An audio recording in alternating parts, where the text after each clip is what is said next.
Welcome to the very first episode of the Research Hub series. I'm Dr. Karlie Intlekofer, and I couldn't be more excited to kick off this new project for real conversations with real experts, bringing research-backed insights straight to fitness professionals and facility operators. The Research Hub exists to take peer-reviewed studies and turn them into practical strategies that you can actually use, whether it's mental and cardiovascular health, strength training, or healthy aging. We're here to connect science with the decisions that you make every day. For this very first episode, we're joined by someone who knows exactly what it means to challenge their limits and to rethink what's possible in fitness. Matt Lesperance is a gold medalist in wheelchair basketball and a passionate advocate for adaptive fitness. His journey from discovering wheelchair basketball as a young enthusiast to reaching the pinnacle of his sport is truly inspiring. But beyond his athletic achievements, Matt has dedicated himself to promoting inclusivity within the fitness industry, striving to make fitness accessible for all. So this is just the start of many conversations on the Research Hub, and we're excited to have you with us, Matt. So let's get right into it. Now, before we talk about your career, what first got you into sports? I've always been really enjoying sports, and I've always had a ball in my hand as a kid. Basketball, baseball, football is something I've always really enjoyed. And when I got injured, I discovered wheelchair basketball very early in my process.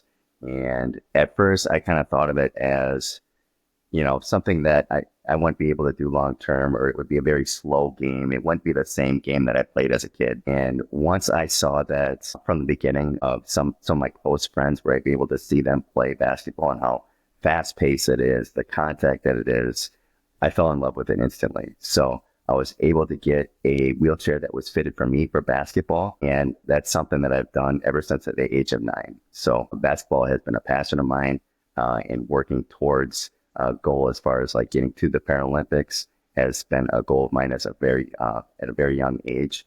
And thankfully I'm going to be able to say that I've been able to accomplish that goal. Wonderful. Many people in the fitness industry also have a passion for sports that starts to emerge in that early adolescent time period. So I think that you're in good company. A lot of us have seen what a huge impact it's made in our lives, just starting from youth and working our way up and enjoying it all along the way. Right now, adaptive fitness is gaining momentum, and that's not necessarily because of federal policy advancements at the moment, but instead, it seems that the fitness industry is stepping up.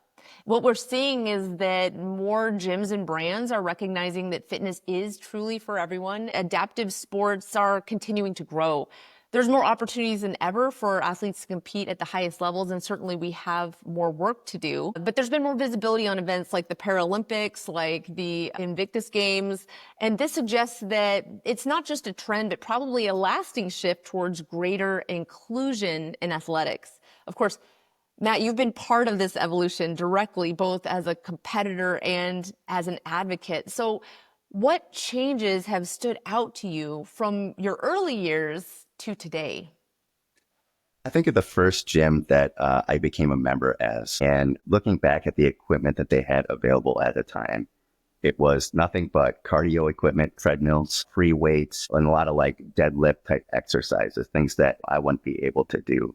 So I really had to get creative and come up with different ways where I can be able to train. So a lot of it was just using dumbbells, but I was very limited to just using that type of equipment. So, fast forwarding to what it is now, you've seen a lot of changes in the type of equipment that is available for people with disabilities. So not only is it dumbbells, but you have more free motion type cables they'd be able to use, whether I'm sitting in my wheelchair or transferring into a seated position to be able to use the equipment. You're seeing a bunch of machines that you're able to transfer into the seat and make the proper adjustments either to the seat or the machine height themselves, and then quickly be able to make adjustments to the type of weight that you want to use. So, and not only just the strength equipment, you're seeing more cardio equipment as well. There's a upper body cycle machine that you're able to use with your arms to get your cardio in. You're seeing ski machines that you're able to use. It's great to see the advancement in these type of workout machines that have been available to gyms.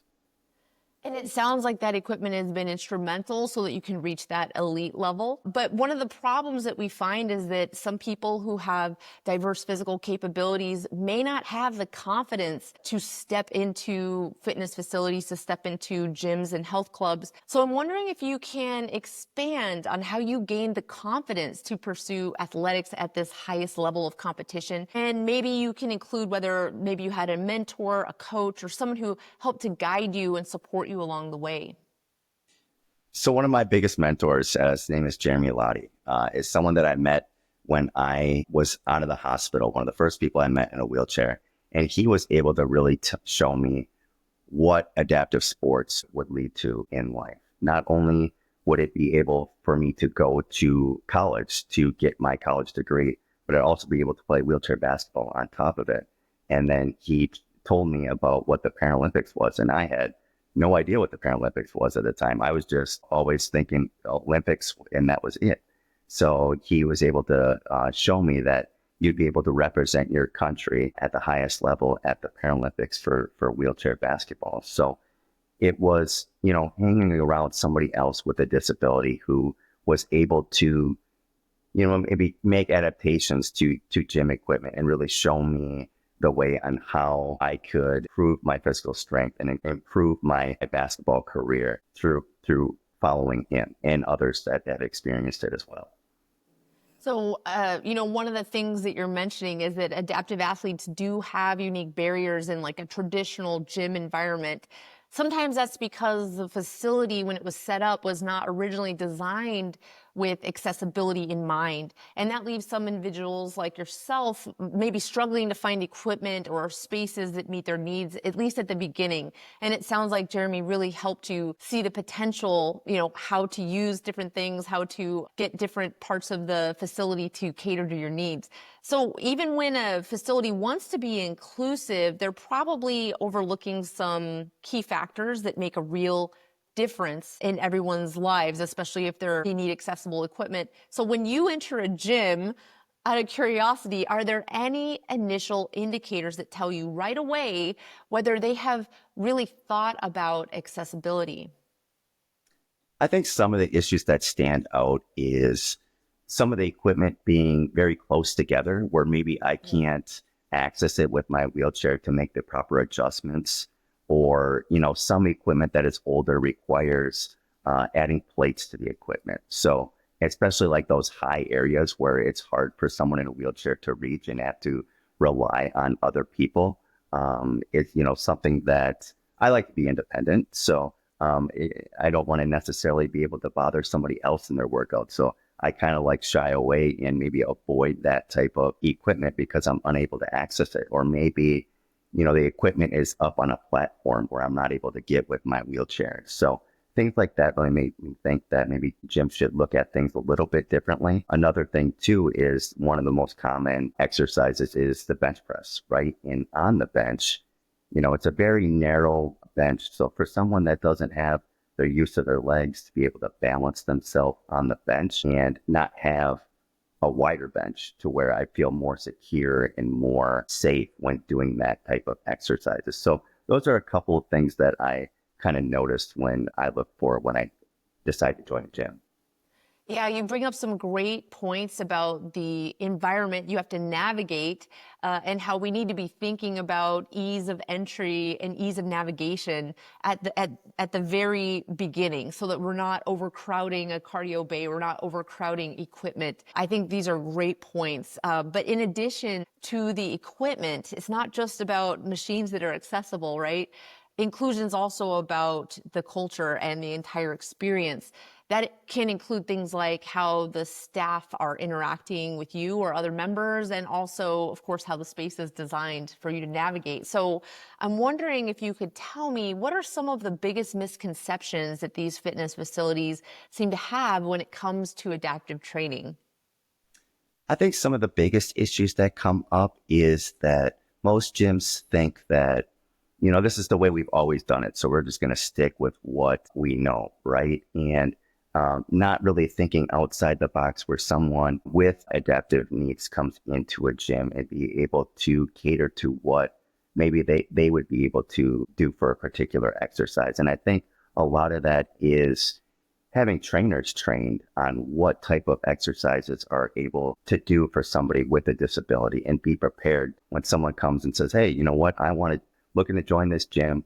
I am looking for a workout plan to get my goals, to have a trainer that is ready to take on those questions and maybe take down some of these stereotypes that people put with people in wheelchairs saying like, oh no, they're not unable to do these type of things, rather than coming up with a way for them to do these type of things. So I think it's great to have trainers have more knowledge of the adaptive training options that are out there.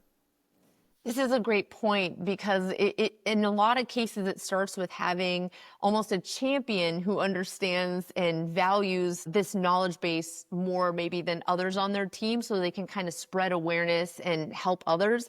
I know when I was getting my certification for personal training, it was the early years, and we learned a lot about progressions and regressions, but not as much about how to adapt the movements for a variety of users. So we may learn how to make it harder or easier, but I think that was a piece that, at least when I was first certified, of course it was over 20 years ago, it was not as top of mind. We weren't thinking about adaptive fitness in the same way that we are today. Of course, now it's important for people at all ages, but also as people get older and they encounter different orthopedic injuries or conditions. So I think it's really relevant today, perhaps more than ever, especially with population aging and this desire to include a wider percentage of the community that is around a facility. Now, I want to get a little bit into your strength training and your conditioning. We know that strength training is now very popular and it's essential for all athletes, with adaptive athletes being no exception.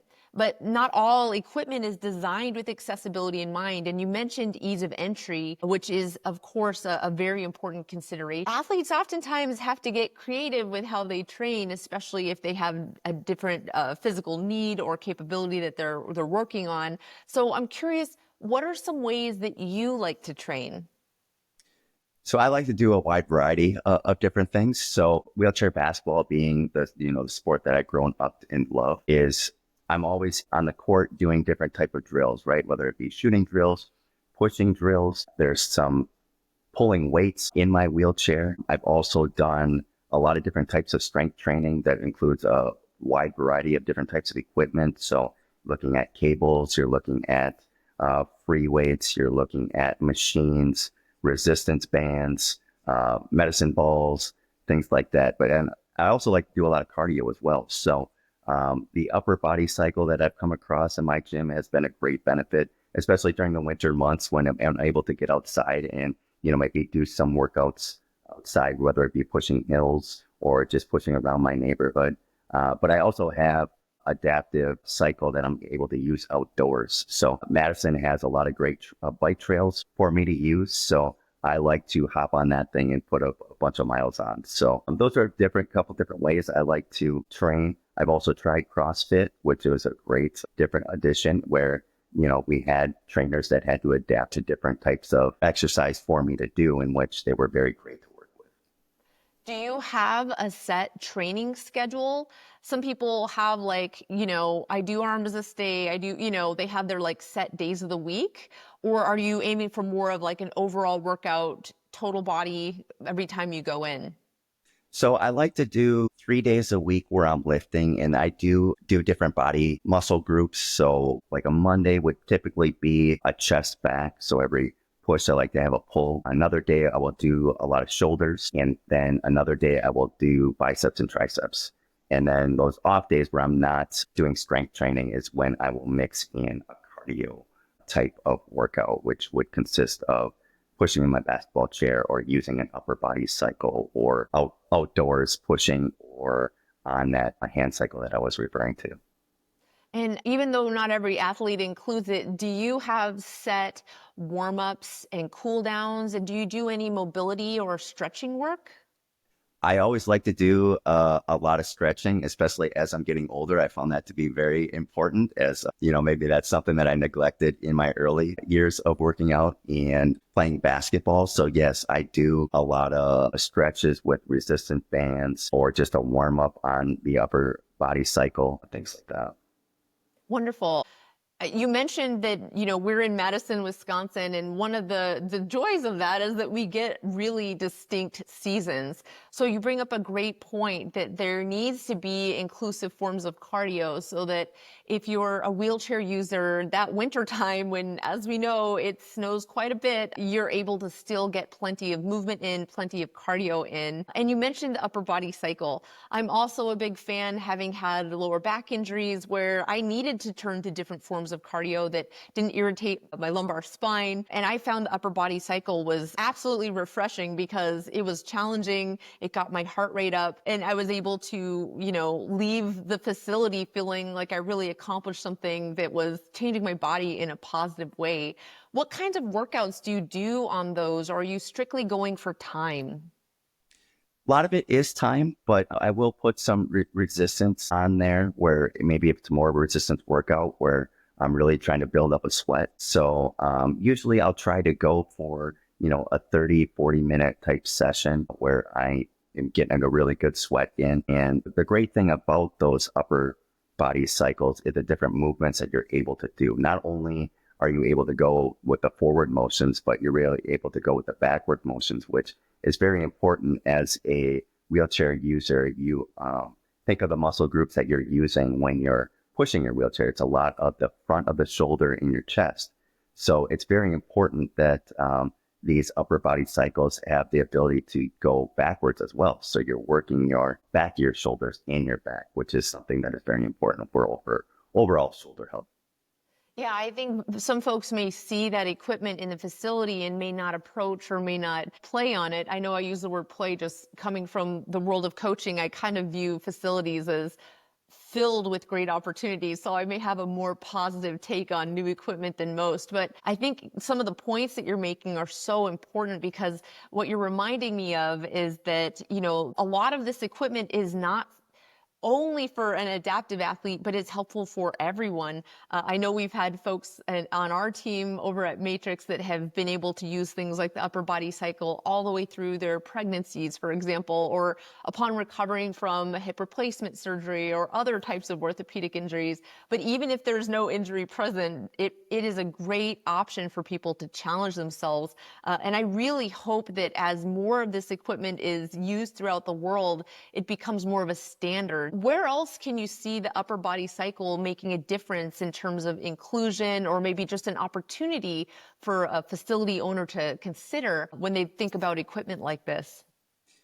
One thing I would really like to see is, you see a lot of classrooms with just bicycles in it that is made for people with, to use for lower body exercises. I would really like to see some of these upper body cycles included in those classes. So where you have somebody like myself who has a disability, if I'm looking for a new exercise to do in my gym, where if I were to see that piece of equipment in a workout class like that, I could think to myself like, oh, I could join a class like this. And you think of all the positive impacts that a group setting workout has, and to include people with disabilities in that class. Not only is it good for your overall physical health, but you look at mental health as well, right? Where you be able to participate in a class with others, have a sense of accomplishment to completing something like that.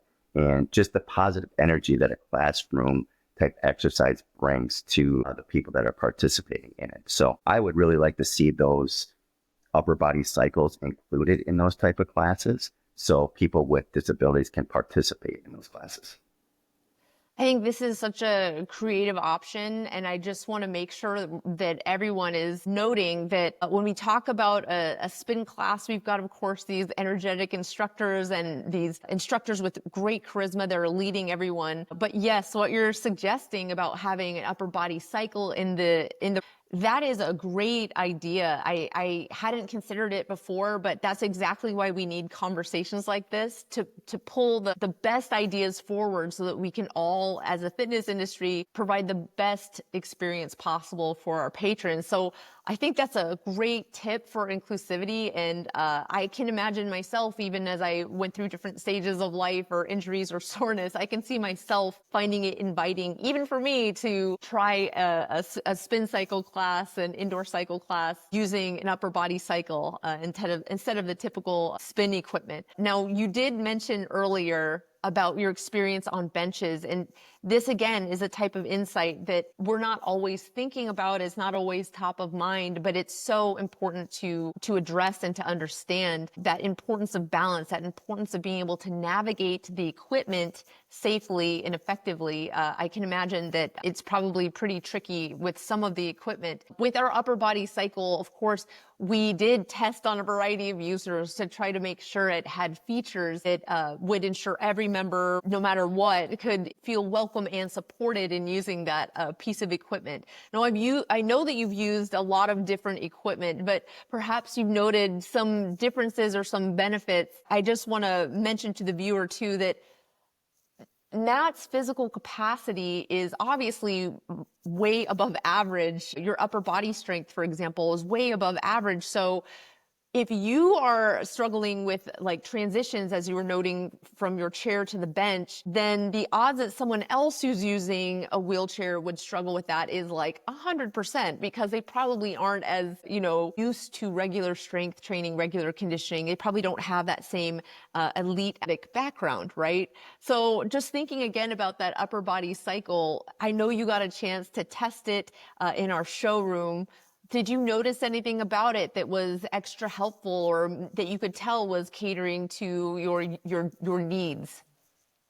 One thing that I did notice right away is just how the adaptations to the machine is easy for somebody in a wheelchair or with a disability. A big thing that I've noticed with other machines for an upper body cycle is that the chair that they use is either very difficult to get off or does not come off of the machine. So somebody that wants to stay in their wheelchair, it's very important to be able to move the seat off the piece of equipment very easily.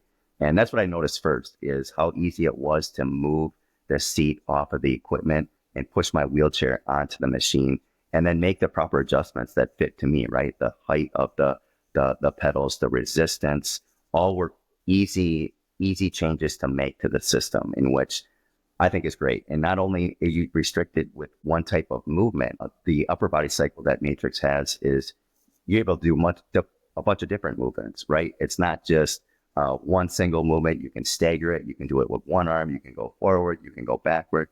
So there's a lot of different opportunities to use with this type of equipment that I thought was very impressive. Wonderful. I also know that most athletes at some point in time have at least a minor injury on their road to success. I know myself and many of my colleagues can relate to this, especially as we get older. Sometimes we overdo it. So I'm just wondering, have you endured any injuries either on the court or at home? Have you gone through that process of trying to reacquire what maybe was lost due to an injury?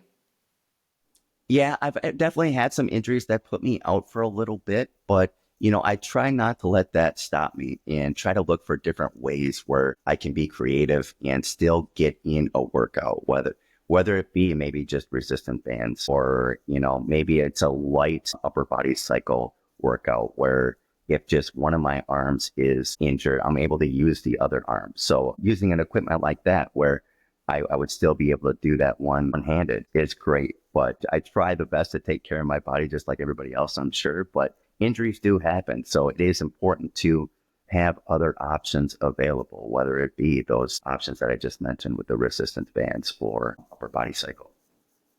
And of course, having equipment that lets you use it with one arm only is part of adding to that inclusive fitness offering that a facility owner can initiate. Because some equipment, of course, is bilateral. You have to use both arms. But many of us, not just you or me, endure an injury, shoulder, wrist, elbow. They're very common. And it's it's really nice to have an option that, like you mentioned, lets you use just one arm. So you're still at least getting your cardio in, you're getting some of that cross education, that term for strengthening one side can help you coordinate the other side. These are all huge benefits available, especially if you have access to great equipment at your facility.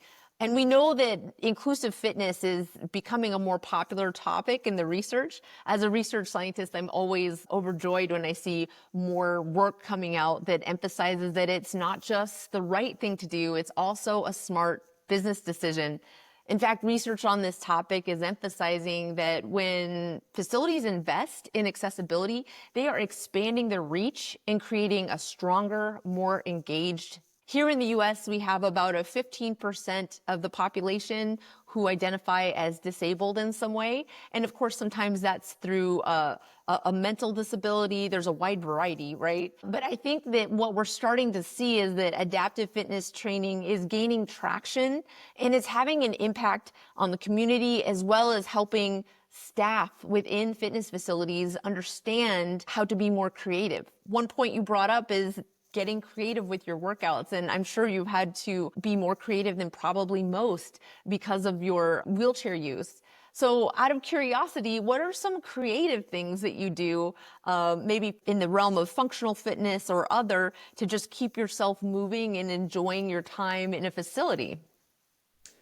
So a lot of different things I will do is, like I mentioned, I tried the CrossFit portion in which at first, kind of looking at the movements that, CrossFit has, it's a lot of barbell, things like that. And when they asked me to originally join, I was a little bit worried about doing it because I wouldn't think I was able to do much of those movements. But when it came to it, we just had a good conversation with the trainer and myself of different ways that we could do the exercises. And I think sometimes I was asked of do a particular exercise where they said, I don't think you're going to be able to do this, but would you be able to do that? And one of those examples is a rope climb, for example. I think a lot of people think that, especially somebody in a wheelchair, like, oh, you probably can't do that, so we're going to have you do this instead. And I was like, well, actually, I can do that. So I was able to demonstrate to them that I was able to, in my basketball chair, I'm strapped to it. So I was able to pull myself up the rope doing that particular exercise. So I think a lot of those stereotypes of, some people thinking that they can't do this, so we're not going to even offer that. When really we can just kind of have that conversation and maybe I can't, but maybe we can come up with a different way to do that. And I think that's just one of the things that we can do is just to have that conversation. I love that story. But just to clarify, you're able to pull yourself up a rope. You're strapped to your chair? That is correct. So yeah, Wow. it's not just pulling my body weight up. It's the wheelchair itself, which the basketball chair can weigh anywhere from 20 to 30 pounds on top of it. So it's just added to that type of workout. So, and, a lot of people are impressed with that and they don't think that somebody in a wheelchair can do that. But it's kind of cool to maybe show off a little bit and be like, hey, I can do this and be able to show other people that can be done. What you're reminding me of is this idea of ableism. I know I've made mistakes in this category as well, but it's really a misconception that people who need adaptive fitness maybe can do less or shouldn't try this, or maybe it's really just the limitations that maybe an able-bodied person may project onto someone who has different physical capabilities. I know that I have been guilty of this myself. I worked front desk over 20 years ago at a climbing gym, and someone came in who was visually impaired. I overemphasized my delight that he was able to climb so smoothly, climb at such a high level. And that was a mistake on my part. Of course, I was a teen and I was learning about how to interact with all of our patrons in the best possible way. But I didn't realize that it could seem patronizing to be so overly impressed with this man's performance. So I've learned myself as I read more and more about inclusivity in best practices, but I think it's natural for many trainers who see people limited, even when they have full use of all their limbs, to sometimes just assume like he's in a wheelchair, the rope climb is not for him, So I think it's fantastic that you're able to break down these barriers and help people understand in an enjoyable way that they don't need to project their limits onto others. They should remain very open-minded and give everyone the full opportunity to excel.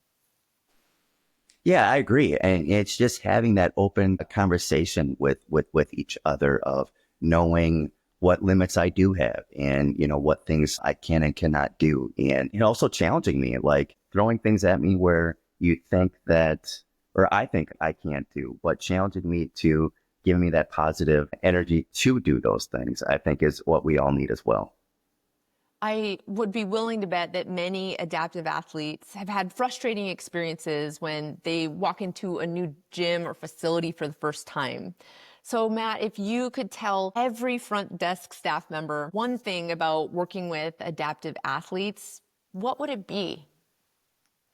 I think we are just as competitive, if not more than others. We have goals just like anybody else, whether it be weight loss goals, whether it be strength goals that we want to improve. We have the same thing as anybody else that would be entering a gym, the same goals. And it's just needing that type of equipment or needing that type of training from trainers to understand what we're able to do when joining gyms. So I would just encourage people, like I had mentioned, is just having that conversation with others and really spreading the positive energy of, including people with adaptive needs into different workouts and including the type of equipment that they need in their gym so people can access it. Matt, your journey has shown how important representation and access are in making fitness a space where everyone belongs.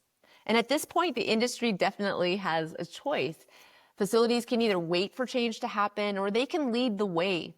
That starts with listening to adaptive athletes, investing in inclusive equipment, and training staff to understand the needs of every member. Matt, if there's one final message that you want to leave gym owners and fitness professionals with, what would that be? I would say let's advertise that that gyms have the adaptive equipment available, that they have trainers trained on workout plans for people with adaptive needs to join their gyms. I think if I'm driving down the road and I'm looking for a restaurant to go to, and if I see that there's stairs leading up to the restaurant, I'm automatically going to check that off my list because I know that I'm not going to be able to enter that restaurant. And it's the same thing with gyms, right? If I see that they don't have adaptive equipment or they don't have the workout equipment that I need to attain my goals, I'm going to cross that off my list. So I think it's very important that we begin to advertise that, we do have upper body cycles in workout classes, that we do have the workout equipment needed for those with adaptive needs and disabilities. So I think, and again, having that conversation of being open and letting everybody know that gyms across the world are here for those that have adaptive needs and spreading that message. I love it. Well, Matt, I want to thank you sincerely for sharing your story, your passion, and your insights. And to the viewer, if you're a fitness industry professional, now is the time to take action. So look at your space, talk to your team, and ask yourself, is this a place where everyone can train? And if the answer is not a clear yes, then there's work to do. And the good news is that progress starts with small steps, as Matt mentioned, and those steps really do add up to a real change. And at the end of the day, accessibility is not just about compliance. It's about creating a space where every person in your community, regardless of their ability, they feel like they belong. And that's how you build a better facility and ultimately a place where everyone in your community feels valued and empowered to thrive. And with that, Matt, I want to thank you so much for your time today and for joining us. I do hope you're considering coming again because I'm sure we'll have more questions from this episode as we continue. Thank you for having me. I appreciate the opportunity to share my story.